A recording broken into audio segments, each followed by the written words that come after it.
Joel Palmer walked west out of Missouri in the spring of 1845 with 200 pounds of flour on his wagon, 75 pounds of bacon, and a half bushel of dried fruit. 2,000 miles later, he was still eating. But here's the twist. Not 1 pound of that was clever.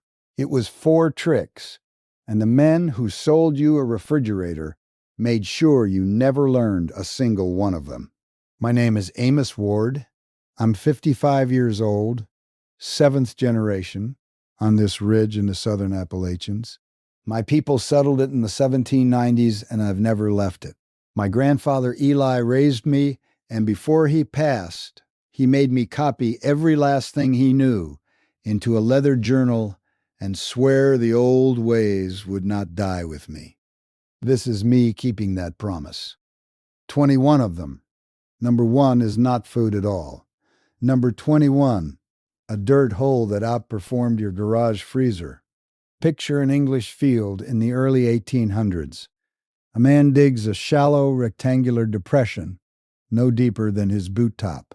He heaps potatoes and turnips and rutabagas into it until the pile stands better than 6.5 feet at the peak. Then he lays several inches of earth over the whole mound and caps the earth with straw so the rain runs off instead of washing the cover away. That is a storage clamp. No walls, no door, no lock, no power. It came up through the agricultural revolution, alongside the potato itself, and it kept a family's root crops through a whole winter. Here is the mechanism, friend, because you deserve the why and not just the what. Root vegetables do not die when you pull them. Beets, carrots, parsnips, turnips, they keep breathing in the dark. Hold them at 32 degrees with 90 to 95% humidity, and they simply go dormant. Michigan State's Extension Bulletin still gives you those exact numbers. Carrots at those conditions hold 4 to 6 months. Cauliflower, in the very same cellar, holds 2 to 4 weeks. The difference is not the cellar, it is the crop. Then came the electric icebox, and the whole idea of storing food outside a machine got filed under quaint.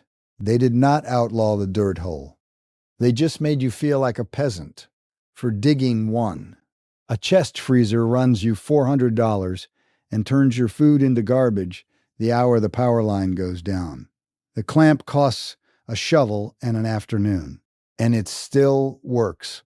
That MSU bulletin is not a history document.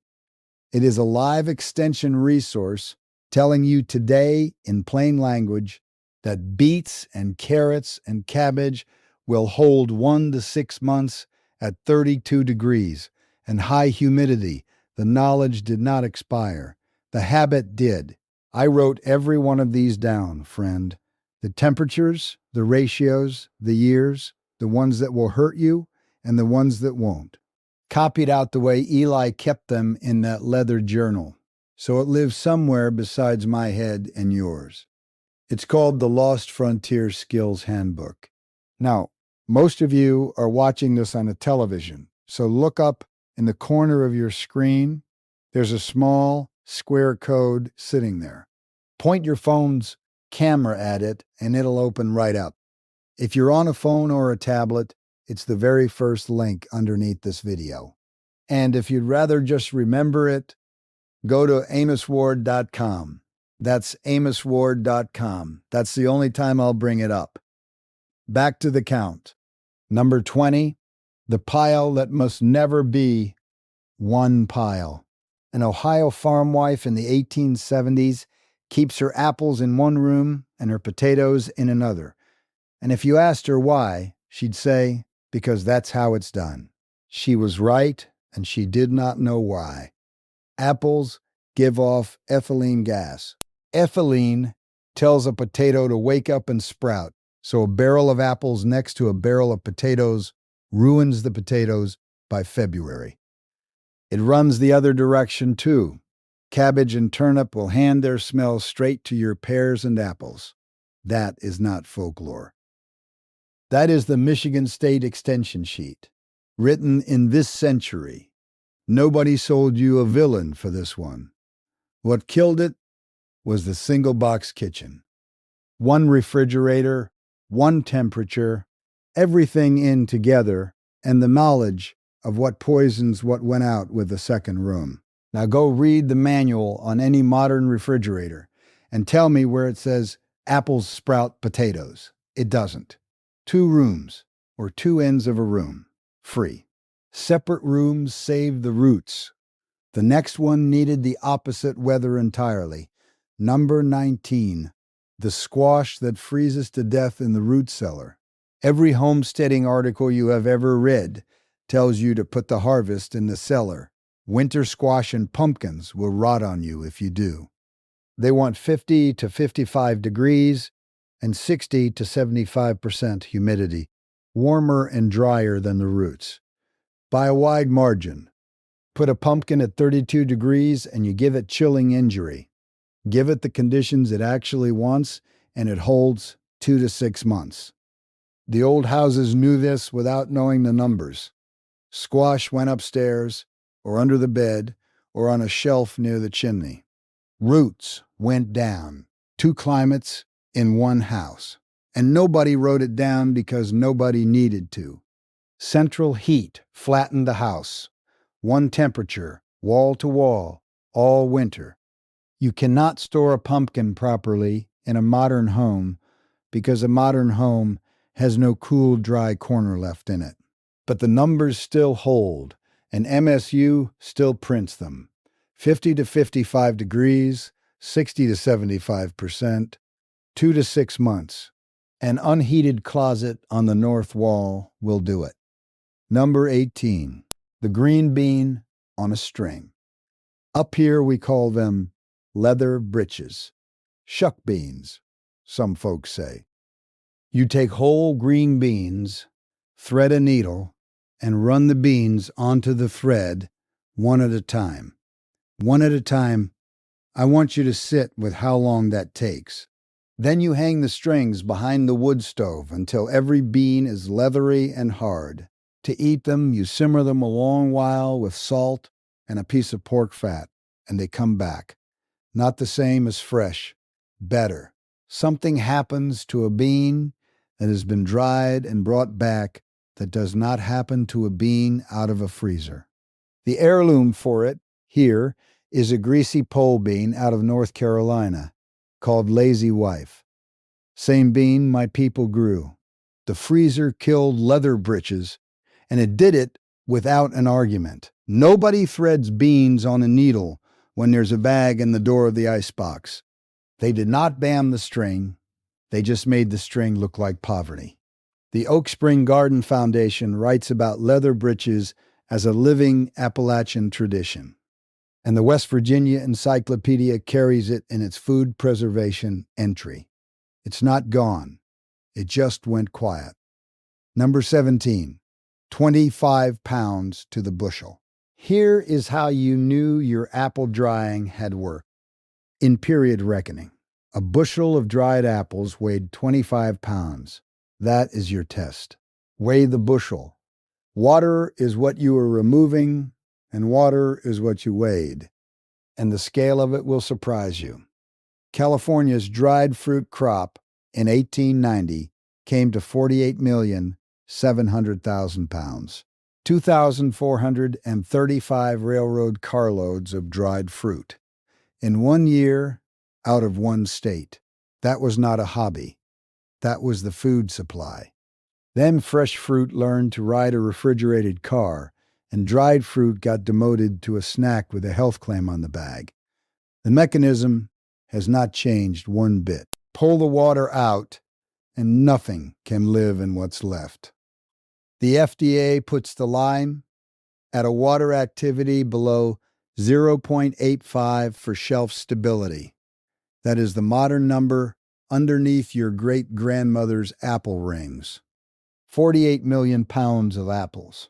Next one is how they kept them white. Number 16, smoke that isn't smoke. Cut your apples and hang them in a basket inside a covered barrel. Down in the bottom of that barrel, you burn sulfur. 30 to 40 minutes, lid on, and then you dry them. What that does, and this is the part people miss, is hold the moisture and hold the color. Sulfured apples come out pale and pliable instead of brown and brittle. It is the difference between fruit somebody wants to eat in March and fruit somebody chokes down. You will find sulfur dioxide on the back of every bag of dried apricots at the grocery store today. Same chemistry. They just moved it into a factory and put it in 6-point type. So you'd think it was an additive instead of a method. 30 to 40 minutes in a covered barrel. That is the whole trick. Number 15. First pattern break. Stop with me a second, neighbor. Look at what the first 6 have in common. Every single one of them is one of exactly 4 levers. Pull the water out, push the acid down, shut the oxygen out and kill what's in there with heat, or hold the crop just above freezing so it stays alive and asleep. That is it. That is the whole library. Frontier families did not outthink refrigeration. They were working the only 4 levers physics handed them. And they found them by trial and by burying people who got it wrong. Every number the USDA and the FDA print today is just science catching up and putting a figure on something a woman in a cabin already knew. 4 levers. It does not get gentler from here. It gets more serious. Number 14. 1 inch, then ½ an inch, forever. Salt pork, done the period way, 1 inch of salt in the bottom of the barrel, then a layer of pork, then a ½ inch of salt, then pork, then a ½ inch of salt, all the way to the top of the barrel. Then you pour in a strong brine, and you lay a stone on top so the meat cannot float up out of it. And you watched it. When a white scum came up, or bloody matter rose in the brine, you did not shrug. You poured the brine off, scalded it, and resalted the barrel. That was maintenance, not failure. The reason it works is water activity. Around 13% salt by weight drops a food to roughly 0.91. And below 0.91, most bacteria simply stop. Yeasts quit below about 0.88. Only the hardiest molds go on past 0.65. To get that same effect with sugar, you would need a syrup around 55%. Salt is about 4 times more efficient per unit of weight. That is why the frontier ran on salt and not honey. Joe Palmer's list put 75 pounds of bacon per adult on the wagon. Joseph Ware's Emigrant's Guide out of St. Louis in 1849 called for 600 pounds of bacon for 3 people. Cured pork was not a side dish. It was the trip, a barrel and a sack of salt. Compare that to a chest freezer plus the electric bill plus the day the line goes down. Now, the barrel had one enemy, salt alone could not always beat. That's next. Number 13, the contaminant that turned out to be the medicine. Saltpeter, potassium nitrate, got into meat curing entirely by accident. It was a contaminant in the chloride salts people were already using. Nobody added it on purpose at first. It was just in there. And it worked, so it stayed. For the better part of 2 centuries, everyone believed nitrate was the active agent. It wasn't. In the first half of the 1900s, researchers worked out that nitrite was doing the job, and sodium nitrite was not permitted as a direct curing ingredient until 1925. Here is what nitrite actually does, and it is the single most important sentence in this whole video. It blocks Clostridium botulinum. That is, the one organism salt by itself can struggle to stop. Botulism, the thing that kills you out of a jar that looked fine. So when somebody online tells you to cure meat with nothing but sea salt because nitrites are modern poison, they have it exactly backwards. The nitrite has been in the barrel since before anybody knew its name. It was in your great-great-grandfather's saltpeter. The old way and the safe way are the same way here. That happens more often than people admit. Number 12, the only method that gives you something back. Every trick I have named so far takes something away. Water, oxygen, warmth. Fermentation is the one that adds. Lacto-fermented cabbage ends up with vitamin C concentrated 20-fold or more over the raw cabbage it started as. 20-fold. The kraut is nutritionally better than the vegetable that went into the crock. And it is the only preservation method on this whole list you can say that about. Salt at 1.6 to 3.2% brings sauerkraut below pH 4.6 fastest. The USDA gets specific for kraut and recommends 2.25 to 2.5%. 4.6 is the FDA line for shelf-stable acidic food, and the point below which botulism spores cannot make toxin. And there is a relay running in that crock. Leuconostoc mesenteroides starts it, throwing off carbon dioxide and lactic and acetic acid. Lactobacillus brevis picks it up. Then Lactobacillus plantarum drives the acidity home. 3 organisms in order, handing off. Nobody in these hills owned a pH meter. Here is how they knew. Straight out of the West Virginia Encyclopedia. Raw cabbage will bubble and foam for 2 or 3 weeks. When that stops, the chopped cabbage has become sauerkraut. That is the test. The bubbling quits, and it is done. They did not ban the crock. They put kraut in a can, pasteurized the life out of it, and left you thinking it was a hot dog topping. 2.25% salt and a crock. Next one is what the Royal Navy did with it. Number 11, 7,860 pounds. His Majesty's Bark Endeavour, Cook's first voyage, 1768 to 1771. The provisioning list includes 7,860 pounds of what the record calls sauerkraut, 2 pounds per man per week, every week, around the world.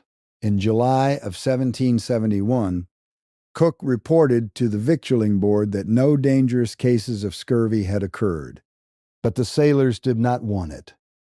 So Cook did something I have never forgotten. He served it to the officers first, at the officers' table, in front of the crew, and said this: the moment they see their superiors set a value upon it, it becomes the finest stuff in the world. He did not order them to eat it. He made it look like something worth having. That is the whole of human nature in one line from a ship's captain. 7,860 pounds of cabbage in a crock and a circumnavigation with no dangerous scurvy. That is what the 20-fold vitamin C looks like at scale. Number 10. What happens when you have full stores and still die? St. Croix Island, the winter of 1604 into 1605. Champlain settlement. First snow on the 6th of October. By the 3rd of December, the ice had closed around the island completely. They had provisions. Read what they were living on. Spanish wine, dirty water, and frozen cider to drink. Eating only salted meat and some vegetables. 35 of 79 men died. More than 20 others came near it. Not from starvation, from scurvy, sitting on a stock larder.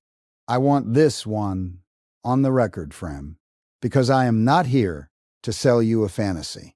Every method on this list preserves calories and destroys vitamin C. Salting does. Drying does. Smoking does. That is the hidden bill inside the old ways. And it came due in the spring, every spring, which is exactly why number 12 matters more than any other item in this count. Fermentation is the patch. It is the one lever that puts the vitamin back. The frontier families who made it through clean were the ones with a crock going, whether they could have told you why or not.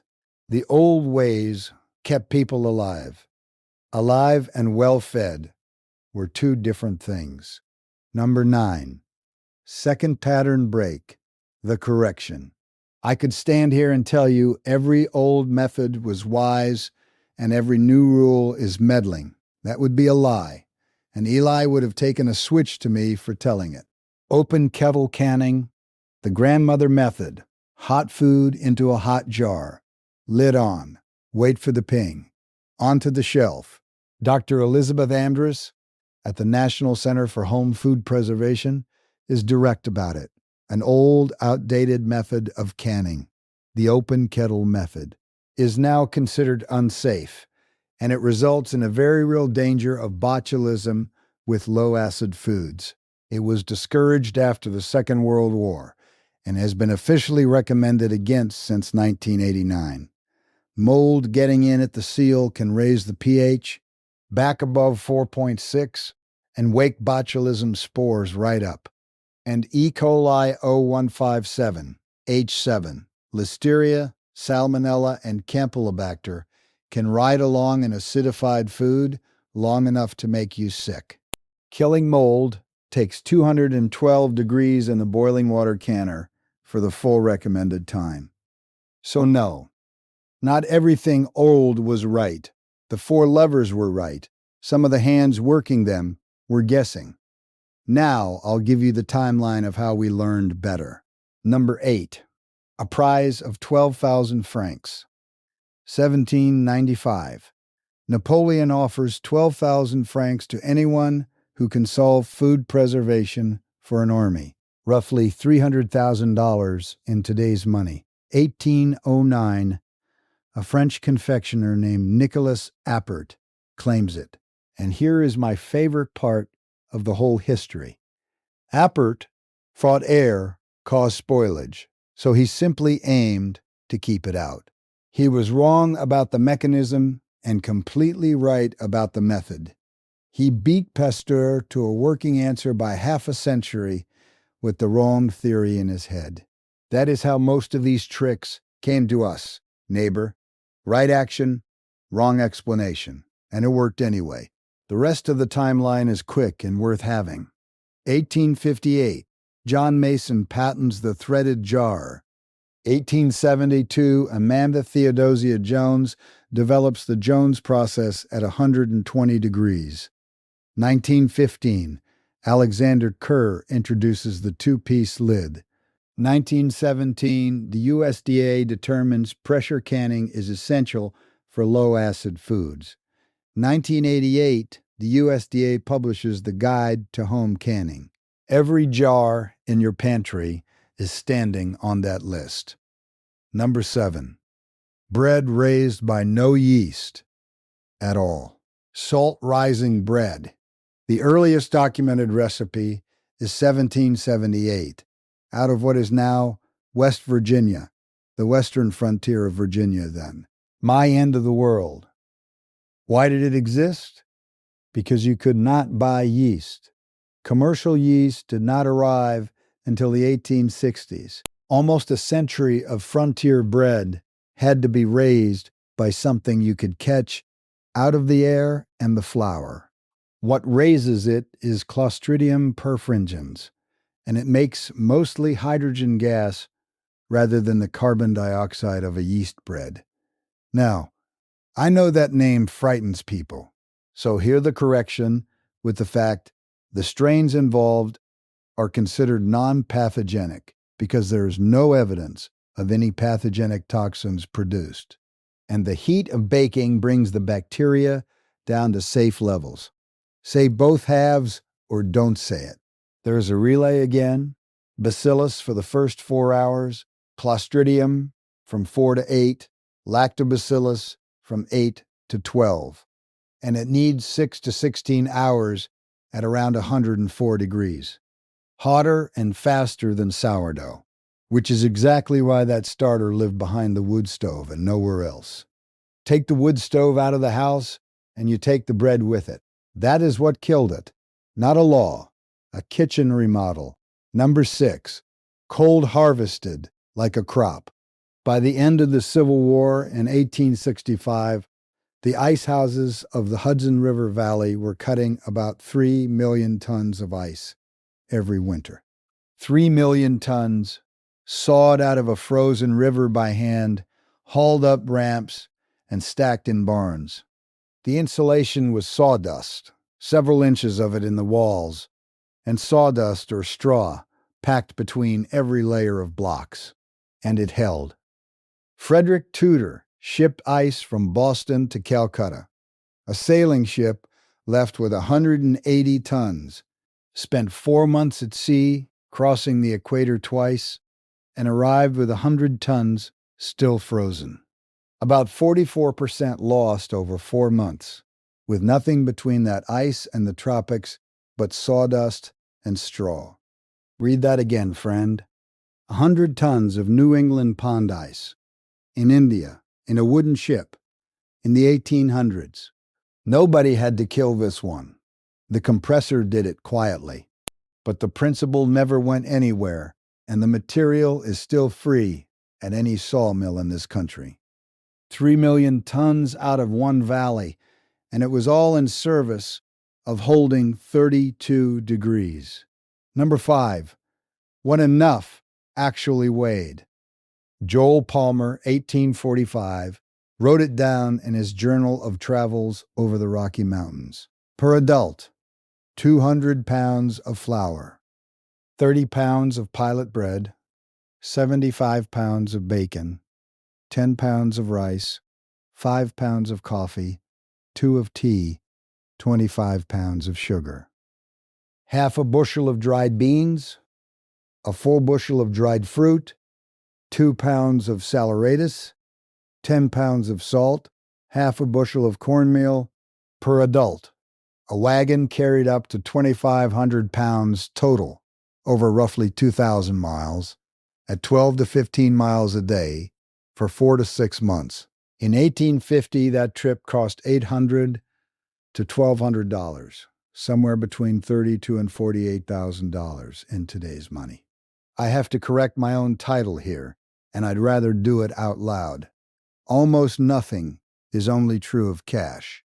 The cost was enormous. It was just paid in weight and work instead of dollars.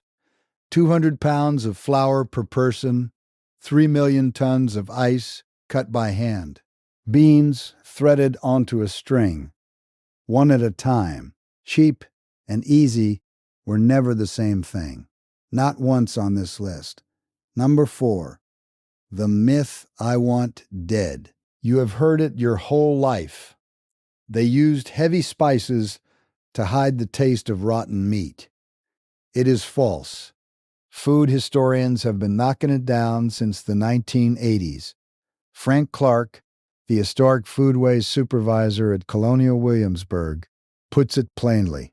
Although some spices do have some microbial properties that slow the rotting process, no spice can make tainted meat safe to eat, and the economics give it away.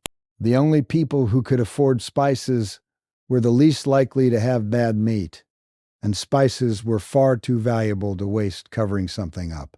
The myth traces back to a misread word, green, in an old text, meaning unaged, not green-colored. One misunderstanding, and generations of people came away thinking their ancestors ate rot for dinner. They did not. They had 4 working levers, and they used them. Sneering at the past is the easiest way to lose what it knew. Number 3, corn that had a step missing. This is the hardest one on the list, and I am not going to soften it. Nixtamalization is treating corn with an alkali, which releases the niacin locked inside it. The peoples who developed maize did that step for thousands of years. When corn crossed the Atlantic, the corn came and the step did not. What followed was pellagra. Dr. Gaspar Casal first described it in 1735. In the American South, it became a mass casualty disease within living memory. 1,306 deaths in South Carolina in the first 10 months of 1915. Roughly 100,000 Southerners affected in 1916, nearly 7,000 dead in 1928 alone. Dr. Joseph Goldberger of the Public Health Service was put on it in 1914. He believed it was diet, not infection, and nobody wanted to hear it. In 1915, he ran a trial at Rankin State Prison Farm. 12 volunteers, pardons offered by Governor Earl Brewer of Mississippi. In exchange, corn-only diet. More than half showed pellagra symptoms inside 6 months. He proved it. In 1916, he inoculated himself with material from patients to prove it was not contagious. He died of kidney cancer in 1929, and pellagra was not finished in the South until 1945, through the fortification of bread and flour. A corn-heavy winter is not a plan. It is a countdown. That is the honest bottom of the old ways, and the man who dug it out took the disease into his own body to prove it. Number 2, winter does not negotiate. De Smet, Dakota Territory. The blizzards started on the 15th of October, 1880, and did not let go until April. The Chicago and Northwestern suspended rail service, and when the rail stopped, the supplies stopped. A town lived that winter on what was already inside it. I will not give you snowfall inches, because the honest answer is that the measurements are not there to give. What is documented, on the 29th of March, 1881, the snowdrifts in Minnesota stood higher than the locomotives. That is the image, and it is enough. Bousted, Shulsky, and Hilberg published the analysis in the Bulletin of the American Meteorological Society in 2020, and their finding is that it was one of the most severe winters since European-descended settlers arrived, driven by a strongly negative North Atlantic oscillation, a mild to moderate El Niño, and a colder background climate. And the spring was its own disaster. Yankton was largely washed away in the thaw, and the flood at Omaha moved the channel of the Missouri River permanently. Everything on this list existed for that, not for a power outage. For the year, the train stops in October and does not come back until April. Number 1 is not a trick. Number 1 is what all 20 of the others were pointing at. Not one of them is a secret. The MSU Extension Bulletin is free. The FDA publishes the water activity line. The USDA gives you the salt percentage for kraut. The National Center for Home Food Preservation will tell you exactly which old method to stop using. None of it is hidden. So ask the right question. It is not what we lost, it is who got rich when you forgot. Because here is what actually changed. When you know the 4 levers, food is a thing you handle. When you don't, food is a thing you buy every single day at whatever price is on the shelf from whoever is holding it. Joel Palmer put 200 pounds of flour on a wagon and ate for 2,000 miles. He was not clever. He was not rich. He simply was not dependent on anybody being open. That is the whole count. 21 tricks and 1 skill underneath them, the skill of not needing. Tell me down below, which one of these 21 did your people actually do? Not read about, actually did. If your grandmother strung leather breeches, or your grandfather packed a barrel of salt pork, or somebody in your family buried the potatoes in a clamp out past the garden, put it in the comments. Whichever one shows up most is the one I build the next full video around. Next time on this channel, we are going after the 16 loggers in the pine country who died from a piece of pork that looked perfectly done, and the one step in the cooking that separated the men who ate from the men who were buried. This is not a lifestyle channel, friend. This is a library. Every one of you who subscribes is one more set of hands keeping the doors open. Keep the old ways. They kept us. One note, since it affects what you do next. Cutting the maximum 4 items. Number 22, dry beans. Number 15, butter cure. Number 6, Donner handcart. Number 5, hardtack. Removes roughly 715 words, landing near 4,820, not 4,500. Getting to 4,500 within the whole items only rule would take 2 more cuts. The next weakest are old number 10 Appert squared canning timeline and old number 4 spice myth. But dropping number 10, orphans, the now I'll give you the timeline, line closing the second pattern break. Title should also read 21, not 25.